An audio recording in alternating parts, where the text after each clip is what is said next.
शहरातील बुधवार पेठेतील जनता बिल्डिंगमध्ये नोकरीच्या आमिषाने आणलेल्या बांगलादेशी महिलांना देहव्यापारात ढकलणाऱ्या रॅकेटवर फरासखान पोलिसांनी छापा टाकलाय।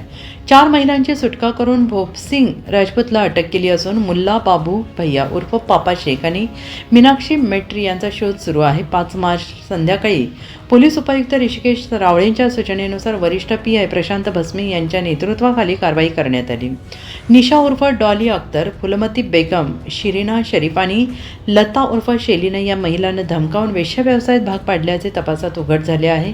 गुन्हा क्रमांक 71/2026 भारतीय दंड संहिता कलम 143(1)(3)(5)(3) आणि मानवी तस्करी कायदा 1956 अंतर्गत नोंदवला असून PSI चंद्रकांत जावळगी यांनी तक्रार दिली आणि पुढील तपास सुरू आहे।